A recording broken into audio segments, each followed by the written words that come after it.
Hi friends, সবাই কেমন আছো? নিশ্চয়ই ভালো আছো। আবার প্রতিদিনের মতো একটা নতুন ব্লগ নিয়ে চলে এসেছি। এটা ছিল সকাল 6টার ভিডিও, কিন্তু আমার একটু ছাড়তে দেরি হয়ে গেল জানো তো। প্রতিদিনের মতো আজকে কিন্তু ঘুম থেকে উঠতে একদম আলসেমি লাগছিল। কারণ কি জানো, সকাল 6টায় আমাদের বাড়ি বেড়ালটা ডাকতে ডাকতে আমাকে ঘুম থেকে তুলে দিয়েছে। আর আমি কি করব, সকাল 6টায় আলসেমি মুখে নিয়ে চোখে নিয়ে উঠতে উঠতে শুরু করে দিলাম নিত্যকর্ম। আজকে আরও বৃহস্পতিবার বলে কথা, জানোই বৃহস্পতিবারে কেমন ধরনের কাজ থাকে মেয়েদের। বাপরে, চারিদিকে ঝাড়াঝাড়ি পরিষ্কার, এদিকে ঠাকুরের পুজো, রান্নাবান্না, ছেলে মেয়ের রান্না, খাওয়ানো, স্কুল, মাই গড। তারপরে আবার কালকে হোলি উৎসব, ভাবাই যায় না।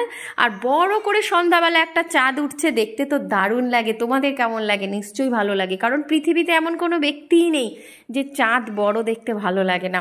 আর রাধা মাধবের হোলি উৎসব বলে কথা, এটা তো রোমাঞ্চকর একটা ব্যাপার, বিশেষ করে আমাদের হিন্দু ফেস্টিভ্যালে, তাই না? তো চলো, সমস্ত ঘর পরিষ্কার করে নিয়েছি। এখন কিন্তু অনেক বকবক করা হয়ে গেল, চারিদিকে কিন্তু ঝা চকচক করছে। আর আমার একটা নেশা, কারণ আমার বর এটা নিয়ে ভীষণ ঝামেলা করে যে প্রতিদিন ঘর মুছতে হবে না, প্রতিদিন এই করতে হবে না, ওই করতে হবে না, ঠাকুরের পুজো দিলে কখনো উপোস করতে নেই। হ্যাঁ, অনেক কিছু জানি, এরা বেটা ছেলে তো, পুরুষরা কিছু বোঝে না। কিন্তু অ্যাকচুয়ালি মেয়েদের জীবনটাই তাই, কারণ ওরা যত কষ্ট করে মরে ততটাই কষ্ট বেশি পায়। কারণ যে যত সৎ, তার জীবনে তত কঠিন পরিস্থিতি এসে খাড়া হয়। এটা কিন্তু 100% সত্য। তো আমার জীবনে তো অনেক অনেক অনেক অসুবিধা গেছে, এখনও যাচ্ছে, আর যতদিন বেঁচে থাকবো ততদিনই যাবে। যাই হোক, এক্সট্রা কথা বলে বলে অনেকটা সময় চলে গেল। আর এদিকে আমার স্নানের টাইম হয়ে গেছে, আমি গরম জল বসিয়ে দিলাম। আর আমি ঘর মুছেছি, ঘর ঝাড় দিয়েছি। ছেলেকে কিন্তু তুলিনি, বাজে তখন 7টা ছাড়িয়েছে। আমি তখন ঠাকুরের পুজো করব, ছেলেকে তুলে দিয়েছিলাম, সেই শটটা তোমাদের দিলাম না।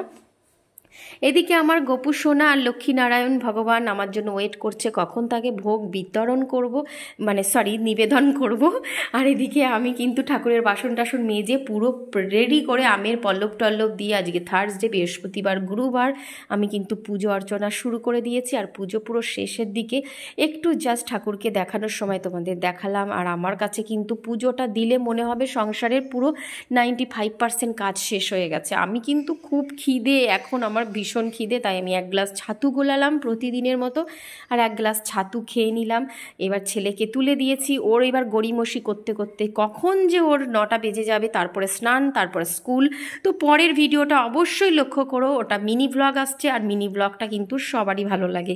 আর এই ভিডিওটা অতটা লং করিনি, কারণ লং ভিডিও সবাই পছন্দ করে না, আর সেইভাবে আমি ক্রিয়েটও করতে পারি না। তো যাই হোক বন্ধুরা, ভিডিওটা পুরো শেষের দিকে, যারা আমার বন্ধুরা আমার আইডিতে নতুন আছো, প্লিজ ফেসবুকের হলে একটা লাইক ফলো করে দাও, আর ইউটিউবের হলে অবশ্যই সাবস্ক্রাইব করে দাও।